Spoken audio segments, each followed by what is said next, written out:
The family man season 3 দেখলাম। প্রথমেই বলি 7টা এপিসোড শেষ করতে করতে মোটামুটি 6 থেকে 6.5 ঘন্টা লেগেছে, যেটা আমার একটু লেন্দি লেগেছে। কারণ সিজন 1 এবং সিজন 2 আমার বেশি ভালো লেগেছিল এই সিজন 3 থেকে। কারণ সিজন 3তে যে মানে অ্যাকচুয়ালি যে অ্যাকশন পজিশন যেটা দেখিয়েছে সেটা আস্তে আস্তে অনেক লেট হয়ে গেছে। তার আগে প্রচুর লেন্দি করে দিয়েছে সিরিজটাকে। তো এই সিরিজের স্টোরিটা বলি। আমরা প্রথমেই দেখি শ্রীকান্ত, মনোজ বাজপেয়ী স্যার প্রথমেই ফ্ল্যাট কিনেছে, তার ওয়াইফের সঙ্গে তার তো ঝামেলা আমরা জানি। তার ওয়াইফ তার সঙ্গে ডিভোর্স নেবে, ঠিক হয়েছে। ছেলে মেয়ে সেগুলো কিছু জানে না।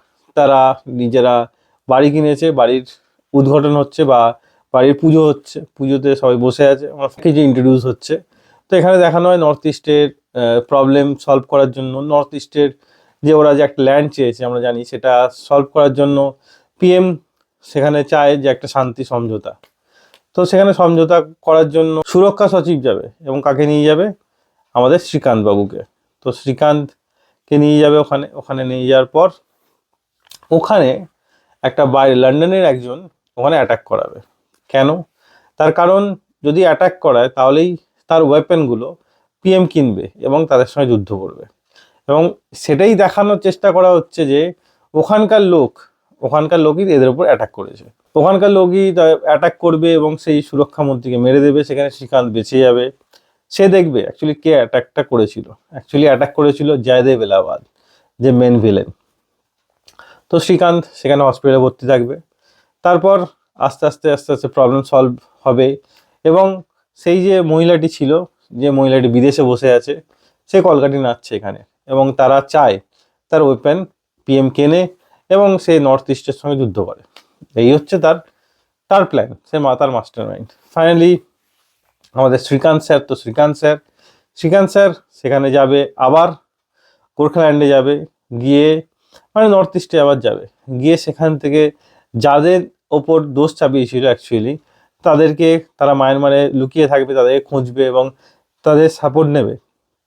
সেই জানবে যে তারা কিছু করেনি, তাদের সঙ্গে হাত মেলাবে এবং সেখানে আর্মিদের আটকে রেখেছিল জয়দেব এলাহাবাদ, সেই আর্মিগুলোকে ছাড়াবে এবং জয়দেব এলাহাবাদের সঙ্গে প্রতিশোধ নেবে তার স্যারের বা প্রতিরক্ষা মন্ত্রীর মৃত্যুর। এই হচ্ছে সিরিজের স্টোরি। খারাপ একদমই না, ওয়ান টাইম ওয়াচ তো অবশ্যই। বোর কিছু জায়গায় অনেকটা লেন্দি করেছে সিরিজটা, আর কিছু না। তো শ্রীকান্ত স্যারকে তো দেখতে ভালোই লাগে, এবারেও ভালো লাগবে। কিছুটা রোম্যান্স দিয়েছে, কিছুটা কমেডি দিয়েছে, যদিও কিছুটা ওয়ার্ক করে না।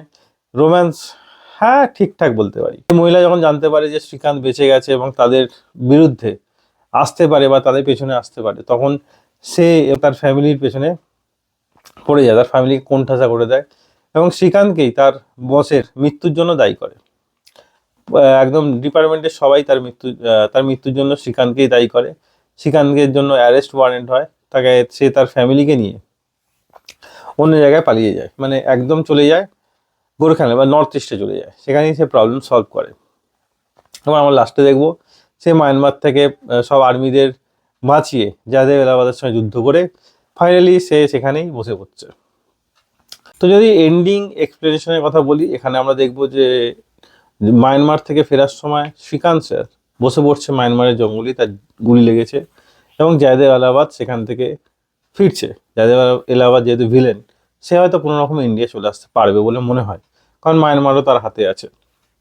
কিন্তু শ্রীকান্ত স্যারকে হয়তো মায়ানমারের যে পুলিশ আছে বা আর্মি আছে তাকে অ্যারেস্ট করবে, সে সেখান থেকে কীভাবে বেরিয়ে আসবে সেটাই আমাদের নেক্সট সিজন 4-এ দেখতে পাবো বলে আমার মনে হয়। আমার সিরিজটা ঠিকঠাক লেগেছে, অ্যাভারেজ লেগেছে। ফার্স্ট পার্ট এবং সেকেন্ড পার্ট যতটা টুইস্ট ছিল, যতটা গ্রিপিং ছিল, সেরকম সেই চরম ব্যাপারটা লাগেনি এই সিরিজে। ওয়ান টাইম ওয়াচ অবশ্যই। আমি সিরিজ কিনলাম 3/5 স্টার। আপনি চাইলে একবার ট্রাই করতেই পারেন।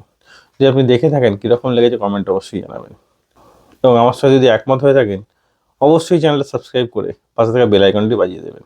দেখা হচ্ছে পরের ভিডিও। ততক্ষণ ভালো থাকুন, সুস্থ থাকুন। ভিডিও দেখার জন্য ধন্যবাদ। বাই।